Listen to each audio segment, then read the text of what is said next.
Welcome to AK study 10+2 में आप सभी दोस्तों का मैं अमित शुक्ला बहुत बहुत स्वागत करता हूं। जैसे कि आप लोग जानते हो कि आज आपके लिए नया यानी कि जो हाई स्कूल के छात्र छात्राएं हैं उनके लिए नया मॉडल पेपर लेके आया हूं, जो पेपर में आपके पूछे जाते हैं। तो आपका हल मॉडल पेपर आपको सॉल्व करवाएंगे। जो आपका पहला होगा यानी कि प्रकाश का परावर्तन पेपर फर्स्ट यानी कि हल मॉडल पेपर। सबसे महत्वपूर्ण क्वेश्चन आपका एक ही क्वेश्चन में अपडेट आपको बताऊंगा। इसमें सबसे महत्वपूर्ण जानकारी आपको ये रहेगी कि किस तरीके से क्वेश्चन आपके सब्जेक्ट वाइज में किस तरीके से क्वेश्चन पूछे जाते हैं। तो ये चीज़ें आपको मैं एक सब्जेक्ट के अनुसार मैं आपको एक क्वेश्चन अपडेट कराऊंगा और मैं आपको सारी चीज़ें उसमें ये चीज़ें बताऊंगा कि कितने क्वेश्चन किस प्रकार आपके पूछे जाते हैं। तो आइए चलते हैं आपके क्वेश्चन पेपर की तरफ कि क्वेश्चन में किस तरीके से आपके क्वेश्चन आते हैं। तो दोस्तों वीडियो अच्छी लगे तो ज़रूर लाइक करें और चैनल को सब्सक्राइब करना ना भूलें और ज़्यादा से ज़्यादा वीडियो को शेयर करें, क्योंकि इस तरीके से इस मौके पे आप लोग को थोड़ा मोटिवेट होना ज़रूरी है। अपने आप को अपने अंदर ये होना ज़रूरी है कि किस तरीके से क्वेश्चन को हमें कैप्चर करना है। तो कैप्चरिंग स्कोर ज़्यादा करना है और उस आपके पेपर को स्कोरिंग है उसको क्लियर करना है, यानी कि उसको आपको पूर्णतः बढ़ाना है। तो आइए चलते हैं आपके क्वेश्चन पेपर की तरफ। क्वेश्चन पेपर आपका है इसमें, अब क्वेश्चन पेपर आपका पहला इसमें इस तरीके से आपका क्वेश्चन पूछा जाएगा। जैसे कि आपका अभ्यास प्रश्न हो गया, इसमें आपका बहुविकल्पीय प्रश्न निर्देश में आपका दिया जाएगा कि निम्नलिखित प्रश्नों के 4 वैकल्पिक उत्तर दिए गए हैं, सही वैकल्पिक चयन कीजिए। और इसमें पहला क्वेश्चन आपका आएगा कि किसी अवतल दर्पण द्वारा आभासी सीधा तथा आवर्धित प्रतिबिंब बनता है, उस वस्तु की होगी क्या। इसमें आपका आंसर आएगा दर्पण व फोकस के बीच, फिर आएगा फोकस तथा वक्रता केंद्र के बीच, वक्रता केंद्र के पर या वक्रता केंद्र के पीछे। तो आपका आंसर दोस्तों क्या आ जाएगा, पहले में आपका आएगा दर्पण की फोकस के बीच। दूसरा आपका क्वेश्चन आता है कि गोलीय दर्पण की वक्रता त्रिज्या व फोकस दूरी में संबंध है, यानी कि जो गोलीय दर्पण की जो वक्रता त्रिज्या की फोकस दूरी है वो क्या होगी दोस्तों आपकी, F बराबर R हो गया, F बराबर 2R, F बराबर R/2 या R बराबर F/2। तो आपका जो यानी कि वक्रता त्रिज्या का जो फार्मूला होगा क्या होगा दोस्तों, F = R/2। तो ये आपका क्या होगा दूसरा क्वेश्चन। तीसरा क्वेश्चन आपका आता है दोस्तों, कहाँ बनता है दोस्तों, वक्रता केंद्र के बीच में या वक्रता केंद्र तथा अनंतता के बीच या ध्रुव व फोकस के बीच, या फिर आपका बनेगा कहीं भी बन सकता है। तो इस तरीके से नहीं, यानी कि प्रतिबिंब फोकस व ध्रुव के बीच में है, यानी कि कहाँ बनेगा इसका प्रतिबिंब, यानी कि कहाँ बनेगा ध्रुव व फोकस के बीच बनेगा। कहाँ बनेगा, C नंबर आपका आंसर आएगा उत्तल दर्पण में।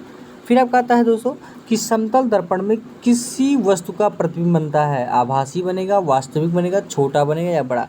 तो आपका सही आंसर होगा दोस्तों आभासी, यानी कि क्या बनेगा आपका आभासी बनेगा। नेक्स्ट क्वेश्चन आपका आता है, अब आपको इसमें बताएंगे छठा क्वेश्चन, यानी कि यदि किसी वस्तु को एक दर्पण के सामने निकट रखने पर प्रतिबिंब सीधा बने किंतु दूर रखने पर प्रतिबिंब उल्टा बने तो वह दर्पण होगा। यानी कि अगर ये चीज़ें समझ में आपको आ जाए, यानी कि वस्तु को एक दर्पण के सामने यानी कि सामने निकट रखने पर प्रतिबिंब सीधा बने, अगर यानी कि उसके सामने रखे तो क्या प्रतिबिंब सीधा बने, किंतु दूर रखने पर प्रतिबिंब क्या बने, उल्टा बने। तो वह दर्पण क्या होगा दोस्तों, समतल दर्पण होगा या अवतल दर्पण होगा या उत्तल दर्पण या समतलोत्तल। तो आपका सही आंसर क्या होगा दोस्तों, अवतल दर्पण होगा। सातवां क्वेश्चन है कि अवतल दर्पण के फोकस और वक्रता केंद्र की बीच स्थित वस्तु की जो प्रतिबिंब बनता है वो कैसा बनता है, उल्टा वास्तविक बड़ा या उल्टा आभासी बड़ा, सीधा आभासी बड़ा या उल्टा वास्तविक बड़ा। तो आपका सही आंसर क्या होगा दोस्तों, उल्टा वास्तविक बड़ा। एक उत्तल दर्पण की फोकस दूरी यानी कि फोकस दूरी जो 20 सेंटीमीटर यानी कि R बराबर आपका दिया है 20 सेंटीमीटर, वक्रता यानी कि जो आपकी उसकी वक्रता त्रिज्या है उसके बारे में नहीं, आपको क्या दिखाना है इसमें, आपको जो आपकी फोकस दूरी है यानी कि F बराबर R/2, यानी कि क्या होगा दोस्तों इसमें क्या निकालना है आपका, एक उत्तल दर्पण की जो फोकस दूरी है इस तरीके से आपको एक उत्तल दर्पण फोकस दूरी जो F बराबर आपका दे रखा है 20 सेंटीमीटर, यानी उसकी त्रिज्या क्या होगी, यानी कि रेडियस आपको पूछ रहा है, यानी कि आर क्या होगी। आर बराबर, यानी कि आपका जो फॉर्मूला दे रखा है, यानी एफ बराबर r/2, यानी कि एफ आपका दे रखा है 10 और F is equal to r/2, यानी कि इसको यहाँ पे मल्टीपल करेंगे तो 10 दूना 20, तो आपका क्या आंसर होगा 10 यानी कि 20 सेंटीमीटर। अगर बात करें आपकी, तो यानी कि एक उत्तल दर्पण की जो फोकस दूरी उसकी त्रिज्या क्या होगी दोस्तों 20 सेंटीमीटर, यानी कि 15, 40 और 10 नहीं होगी, आपकी क्या होगी दोस्तों 20 सेंटीमीटर। एक उत्तल दर्पण की फोकस दूरी, यानी कि एक उत्तल दर्पण की जो फोकस दूरी है वो 12 सेंटीमीटर है, और दर्पण की उत्तल पृष्ठ की त्रिज्या क्या होगी दोस्तों, क्या होगी दोस्तों, एक तो आपका 6 सेंटीमीटर, 12 सेंटीमीटर, 18 सेंटीमीटर और 24 सेंटीमीटर, यानी कि उत्तल दर्पण की जो फोकस दूरी है, यानी कि एफ आपकी जो दे रखी है वो 12 सेंटीमीटर है, और जो दर्पण की उत्तल पृष्ठ की त्रिज्या पूछ रहा है उसके बारे में कि यानी कि उत्तल दर्पण जो पृष्ठ त्रिज्या है वो आपकी क्या होगी। तो आप लोगों को पता है दोस्तों कि फॉर्मूला क्या होता है उत्तल दर्पण का।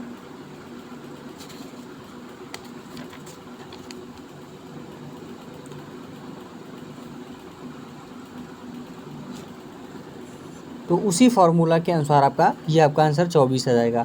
किसी वस्तु का, यानी कि वस्तु से आभासी प्रतिबिंब बन सकता है, यानी कि किसी वस्तु का वस्तु से बड़ा प्रतिबिंब बन सकता है, क्या होता है उत्तल दर्पण का होगा, या अवसमतल दर्पण, या अवतल दर्पण, या अवतल लेंस द्वारा। तो आपका सही आंसर क्या होगा दोस्तों अवतल दर्पण द्वारा। बहुत ही बढ़िया क्वेश्चन आपका है। अब नेक्स्ट क्वेश्चन की तरफ चलते हैं। आपका नेक्स्ट क्वेश्चन जो आता है दोस्तों अति लघुत्तरीय प्रश्न, जो इस तरीके से आपका क्वेश्चन पूछा है कि एक एक अभ्यास आपका सॉल्व कराया जाएगा। पहला तो आपका था दर्पण के लिए फोकस दूरी का सूत्र लिखिए। तो दर्पण दर्पण के लिए जो फोकस दूरी है उसका आपका सूत्र क्या होगा दोस्तों, यानी कि 1/f is equal to 1 + b + 1/u। तो इस तरीके से आपका ये हो गया, यानी कि अवतल दर्पण के लिए u, b तथा f में संबंध लिखिए। तो यही आपका संबंध होता है। फिर आपका नेक्स्ट क्वेश्चन दूसरा आपका था कि गोलीय दर्पण की फोकस दूरी तथा वक्रता त्रिज्या में क्या संबंध है। बहुत ही बड़ा क्वेश्चन है आपका। अब आपका जो गोलीय दर्पण की फोकस दूरी तथा वक्रता त्रिज्या में संबंध आपको बताएंगे हम, यानी कि गोलीय दर्पण व ध्रुव व फोकस के बीच की दूरी को हम कहते हैं फोकस दूरी। इसे यानी कि अगर बात करें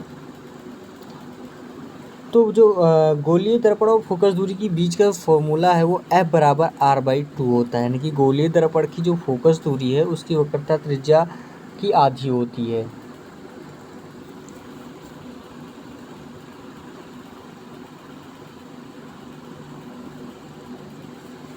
क्या होती है फोकस दूरी वक्रता त्रिज्या की क्या होती है दोस्तों आधी होती है। फिर तीसरा क्वेश्चन है कि किस प्रकार के दर्पण निम्नलिखित प्रतिबिंब बनते हैं, सीधा व बराबर, आभासी व छोटा, आभासी व बड़ा, या वास्तविक व छोटा। यानी कि अगर सीधा व बराबर बनेगा तो समतल दर्पण होगा, आभासी व छोटा बनेगा तो उत्तल दर्पण होगा, आभासी व बड़े बनेगा तो अवतल दर्पण, वास्तविक छोटा होगा तो समतलोत्तर दर्पण हो जाएगा। अब चौथा क्वेश्चन है आपका किस दर्पण की फोकस दूरी ऋणात्मक होती है तथा किसकी धनात्मक होती है। बहुत ही बढ़िया क्वेश्चन है आपका। इसमें आपका आएगा दोस्तों कि यानी कि अवतल दर्पण की जो फोकस दूरी होगी वो क्या होगी दोस्तों, वो आपका ऋणात्मक होगी, और जो उत्तल दर्पण की फोकस दूरी होगी वो क्या होगी दोस्तों आपका धनात्मक होगी। क्या होगा धनात्मक होगी।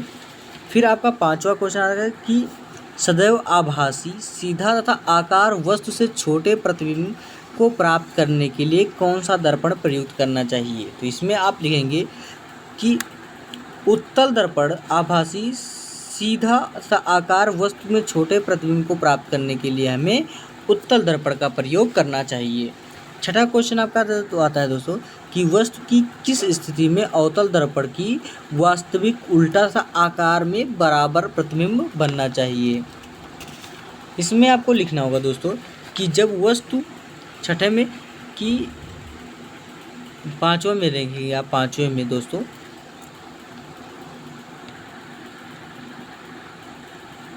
हाँ आपका छठा क्वेश्चन में आएगा कि जब वस्तु की वक्रता केंद्र पर हो, जब वस्तु वक्रता केंद्र पर हो तो अवतल दर्पण वास्तविक उल्टा सा आकार में बराबर प्रतिबिंब बनता है। सातवां क्वेश्चन आता है एक दर्पण वस्तु का सीधा आकार से छोटा प्रतिबिंब बनाता है, यह किस दर्पण का प्रतिबिंब वास्तविक अथवा आभासी बनाता है? तो किस दर्पण का बनाएगा दोस्तों? आपका उत्तल दर्पण का आभासी बनाएगा, यानी कि किस दर्पण का बनाएगा?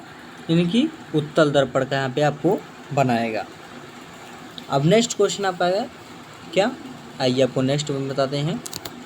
नेक्स्ट में आपका आता है लघुत्तरीय प्रश्न। लघुत्तरीय प्रश्न में क्या पूछा जाता है आपका? इसमें आपका आएगा कि प्रकाश में कोई 3 गुण लिखिए। अब प्रकाश का जो 3 गुण है उसके बारे में हम आपको बताएंगे।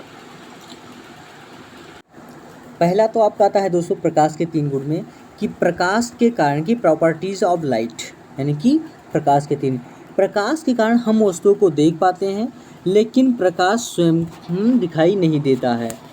अब दूसरा आप लिखेंगे इसमें कि प्रकाश विद्युत चुंबकीय तरंगों के रूप में चलता है। तीसरा लिखेंगे कि प्रकाश निर्वात में चल सकता है।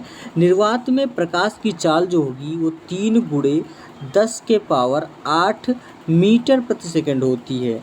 और फिर चौथा लिखेंगे आप कि साधारणतः प्रकाश सीधी रेखाओं में चलती है। और पांचवा लिखेंगे कि दृश्य प्रकाश की तरंगदैर्घ्य जो है वो 3900 एंगस्ट्रॉम से, यानी कि 3900 एंगस्ट्रॉम से 7800 एंगस्ट्रॉम होता है। फिर आपका नेक्स्ट क्वेश्चन है कि प्रकाश के परावर्तन से क्या तात्पर्य है? बहुत ही बढ़िया क्वेश्चन है आपका। दूसरा क्वेश्चन है क्या? प्रकाश के परावर्तन से क्या तात्पर्य है? यानी कि प्रकाश का किसी चिकने तल से टकराकर वापस उसी माध्यम में लौट आना प्रकाश का परावर्तन कहलाता है। उदाहरण के लिए जब किसी दर्पण पर गिरता है तो वह उससे परिवर्तित हो जाता है, तो उसे हम क्या कहते हैं दोस्तों? प्रकाश का परावर्तन कहते हैं। अब नेक्स्ट क्वेश्चन आपका आता है कि प्रकाश के परावर्तन के नियम चित्र की सहायता से स्पष्ट कीजिए। तो ये क्वेश्चन मैंने आपको पहले इसमें आपको बता चुका हूँ, इस वाले क्वेश्चन को। तो जो आपका है मैं आपको थोड़ा बहुत बता देंगे। ये आपका हो जाएगा फिगर, ठीक है दोस्तों। इस तरीके से आपका फिगर बन जाएगा। यहाँ पे आपको एक वो चलाएगा, यहाँ पे आपका आपतित कोण और आपतन, यानी कि जिस प्रकार ये आपका जो हो जाएगा, ये आपका दर्पण हो जाएगा इस तरीके से, ये आपका हो जाएगा इस तरीके से,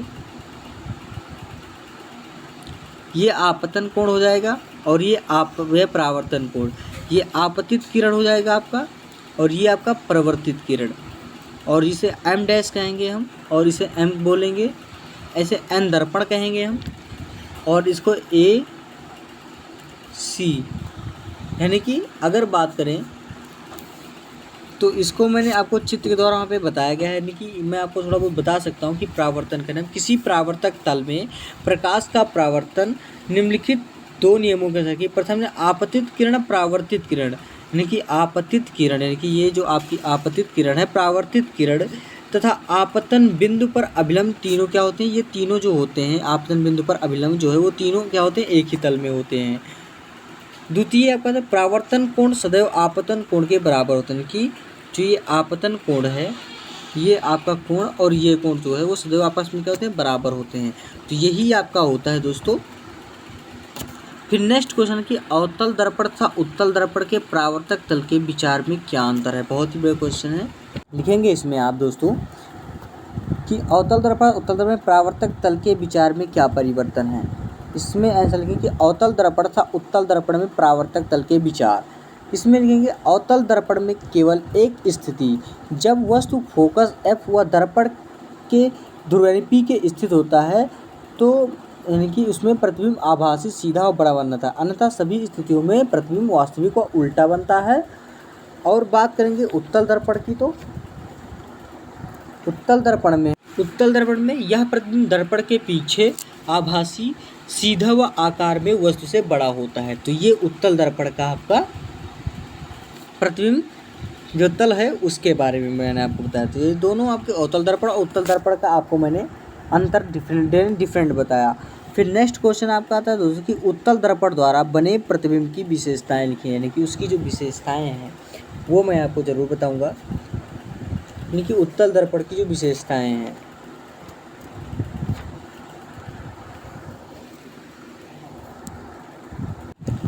अब इसमें हम आपको बताएंगे यानी कि ये क्वेश्चन जो उत्तल दर्पण द्वारा बने प्रतिबिंब की जो विशेषताएं हैं उसके बारे में। तो ये विशेषताएं आपको इस प्रकार से कुछ दिखाई पड़ेंगी, यानी कि ये आपका हो जाएगा। उसके बाद में फिर ये इस तरीके से, और फिर ये आपका जाएगा इस तरीके से कुछ। उसके बाद में फिर ये आपका हो जाएगा ये, ठीक है। इसको कहेंगे हम M1, इसे कहेंगे हम M2, और उसके बाद में फिर ये आ गया हमारा।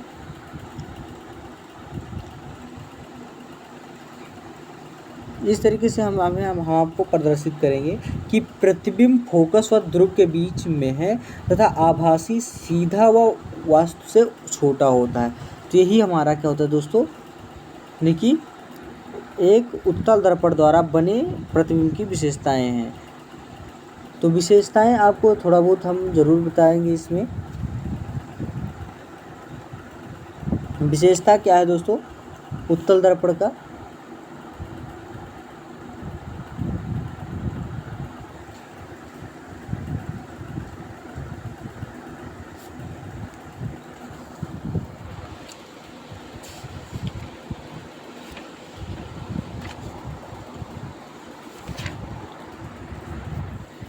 जो इसकी विशेषता है दोस्तों कि उत्तल दर्पण अपसारी होता है। क्या होता है, उत्तल दर्पण अपसारी होता है, अतः बाजारों में गलियों लगे लैंपों का प्रकाश उत्तल दर्पण से परिवर्तित होकर अपसारी यानी कि किरणपुंज के रूप में सड़क के काफ़ी बड़े क्षेत्र को प्रकाशित करती है। फिर दूसरा का ट्रकों, बसों और मोटर कारों में ड्राइवर की सीट के पास उत्तल दर्पण लगा रहता है, जिससे ड्राइवरों के अपने पीछे के अधिक क्षेत्र से आने वाली वस्तुओं को देख सके। तो यही होता है इसका जो विशेषताएं हैं उसके बारे में। फिर एक अवतल दर्पण यानी कि क्या है दोस्तों, अवतल दर्पण के वक्रता केंद्र एवं फोकस के मध्य रखी वस्तु के प्रतिबिंब बनने का किरण आरेख कीजिए। तो इसको भी मैंने आपको पूरे पेपर में बता दिया है क्वेश्चन। फिर संयुग्मी फोकस से क्या तात्पर्य है, इसको क्वेश्चन को मैं बताऊंगा आपको। ये क्वेश्चन मैंने आपको उसमें पहले आपको क्लास में बता चुका हूँ, तो ये लोग ज़रूर उसमें उस वीडियो में देखिए। अब आपको इसमें बताएंगे हम संयुग्मी फोकस से क्या तात्पर्य है। तो संयुग्मी फोकस के बारे में हम आपको ज़रूर बताएंगे दोस्तों। संयुग्मी फोकस में आप लिखेंगे कि उन दो बिंदुओं को जिनमें से किसी एक बिंदु पर रखी वस्तु का वास्तविक प्रतिबिंब दूसरे बिंदु पर बनता है, उसे हम क्या कहते हैं दोस्तों, संयुग्मी फोकस कहते हैं। यानी कि संयुग्मी फोकस केवल अवतल दर्पण में ही संभव है, उत्तल दर्पण में नहीं। यानी कि अगर बात करें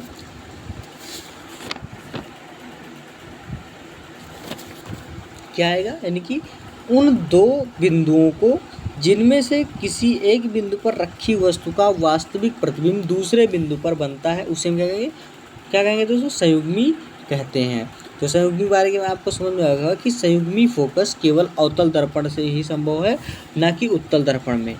तो ये आपका संयुग्मी फोकस हो गया। अब बात करेंगे नेक्स्ट क्वेश्चन की तरफ, यानी कि विस्तृत उत्तरीय प्रश्न, जो आपको केवल एक प्रश्न या दो प्रश्न लिखने पड़ते हैं। इसमें आपको होगा पहला क्वेश्चन कि गोलीय दर्पण किसे कहते हैं, ये कितने प्रकार के होते हैं, प्रत्येक के उपयोग लिखिए। यानी कि गोलीय दर्पण के बारे में आपको यहाँ पे पूछा गया है कि गोलीय दर्पण हम किसे कहेंगे, थोड़ा बहुत ज़रूर बताएंगे। आपको ये सारे क्वेश्चन में अपडेट करा दिया हूँ, ऐसा नहीं कि क्वेश्चन मैंने आपको गोलीय दर्पण के बारे में नहीं बताया है कि गोलीय दर्पण क्या है, किस तरीके से है। तो मैं एक क्वेश्चन मैंने आपको अपडेट कराया है, और मैं जानकारी आपको पूरा देने का पूरा प्रयास ज़रूर करूँगा।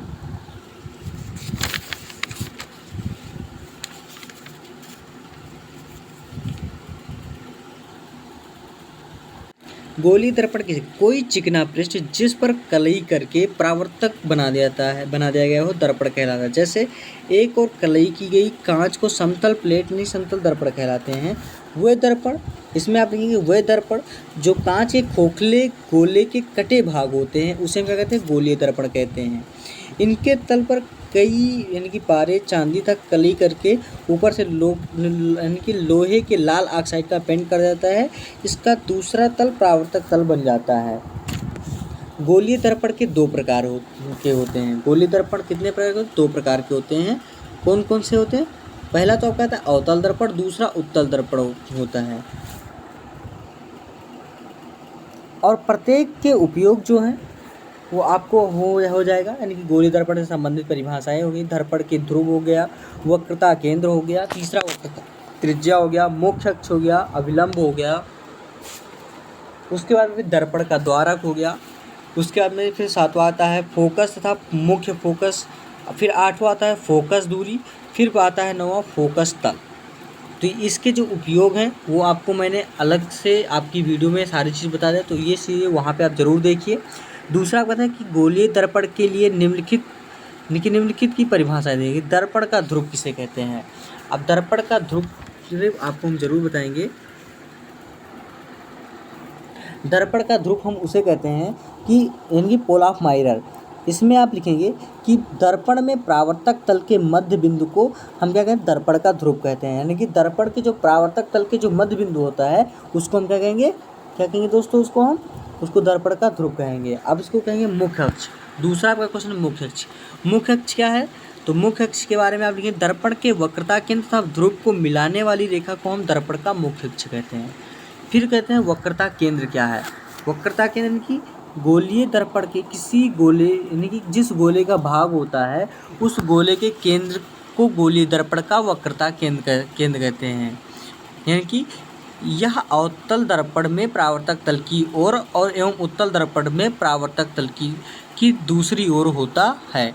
तीसरा आता है वक्रता, यह आपका वक्रता केंद्र है। फिर वक्रता त्रिज्या मैं आपको बताऊंगा। वक्रता त्रिज्या है कि गोलीय दर्पण कांच के जिस गोले का भाग होता है उसकी त्रिज्या का दर्पण का वक्रता त्रिज्या कहते हैं। फिर आता है मुख्य फोकस। ठीक है, तो मुख्य फोकस में आपको लिखना है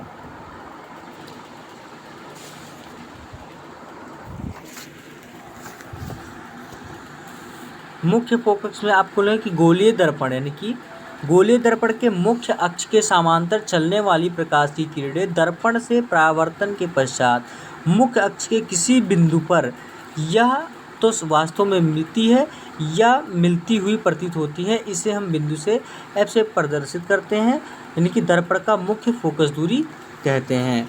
फिर आपका आता है दोस्तों फोकस तल। अब फोकस दूरी के बारे में बताएंगे। मुख्य फोकस, अब फोकस दूरी क्या है कि गोलीय दर्पण के ध्रुव तथा फोकस के बिंदु के बीच की दूरी को दर्पण की फोकस दूरी कहते हैं। फिर आपका आता है फोकस तल। फोकस तल क्या है दोस्तों? कि फोकस बिंदु से होकर जाने वाली तथा मुख्य अक्ष के लंबवत तल को हम फोकस तल कहते हैं। फिर प्रतिबिंब से क्या तात्पर्य है? प्रतिबिंब क्या है? प्रतिबिंब के बारे में हम आपको बताएंगे। अब उसके बारे में प्रतिबिंब से क्या तात्पर्य है? आभासी तथा वास्तविक प्रतिबिंब में क्या अंतर है? आभासी तथा वास्तविक प्रतिबिंब में क्या अंतर है? अब आपको हम बताएंगे प्रतिबिंब क्या है। प्रतिबिंब से क्या तात्पर्य है? यानी कि अगर बात करें तो किसी चीज़ का यानी कि किसी वस्तु की जो छाया यानी कि किसी वस्तु की जो प्रतिबिंब किसी दूसरे यानी कि किसी चीज़ पे पड़ती है उसी को हम प्रतिबिंब कहते हैं। यानी कि किसी वस्तु की जो प्रतिबिंब यानी कि शीशे या दर्पण पे पड़ती है उसी को हम कहते हैं प्रतिबिंब। यानी आभासी तथा वास्तविक प्रतिबिंब में अंतर क्या है? आभासी और वास्तविक होता है, आभासी होता है उल्टा और वास्तविक होता है सीधा। यानी कि बात करेंगे तो आभासी उल्टा हमेशा दिखाई देता है और आभासी जो वास्तविक प्रतिबिंब होगा वो आपको वास्तविक रूप से दिखाई देता है। फिर आपका गोलीय दर्पणों में प्रतिबिंब बनाने में कौन कौन से नियम है, तो इसका भी क्वेश्चन मैं आपको अपडेट करा दिया हूँ सिलेबस में, उसको भी आप लोग पढ़ते चलिए। फिर आपका था पांचवा क्वेश्चन, अवतल दर्पण के यानी कि सम्मुख विभिन्न स्थितियों में रखी वस्तु के लिए दर्पण द्वारा बने प्रतिबिंबियों के स्थित आकार एवं प्रकृति चित्र द्वारा स्पष्ट सारणी भी बनाए। तो ये भी क्वेश्चन मैंने आपको स्पष्ट करके वहाँ पे बता दिया है। छठा क्वेश्चन, उत्तल दर्पण द्वारा प्रतिबिंब का बनना, किरण आरेख खींचकर स्पष्ट कीजिए। तो ये भी मैंने आपको बता दिया है। और दर्पण द्वारा दूरियां नापने की चिन्ह परिपाटी स्पष्ट कीजिए। तो ये सारे क्वेश्चन मैंने आपको सिलेबस में आपको यानी कि फिगर सहित मैंने आपको बताया है और संबंध भी आपको कैसे कैसे निगमन होता है, यानी कि गोलीय दर्पण का सूत्र और उसके बाद में फिर आपका अवतल दर्पण का सूत्र, उत्तल दर्पण का सूत्र, सारी चीज़ें मैंने आपको अपडेट करा दिया है दोस्तों। तो दोस्तों इसी के साथ ये आपका आज का जो मॉडल पेपर था ये आपका क्लियर किया, ये आपका जो सिलेबस का चैप्टर था। अब मैं अगली वीडियो में आपको नया सब्जेक्ट के साथ और नए सिलेबस के तौर पे मैं आपको उपस्थित हूँगा। इसी के साथ दोस्तों वीडियो अच्छी लगी तो ज़रूर लाइक करें और चैनल को सब्सक्राइब करें, ज़्यादा से ज़्यादा वीडियो को शेयर करें दोस्तों। इसी से मेरी आप लोगों से कामना रहेगी अच्छे से पढ़ते रहे और ज़्यादा से ज़्यादा अंक बटोरने का आप लोगों का ध्यान रहे। तो इसी के साथ मैं अगली वीडियो ज़रूर उपस्थित हूँगा। धन्यवाद दोस्तों।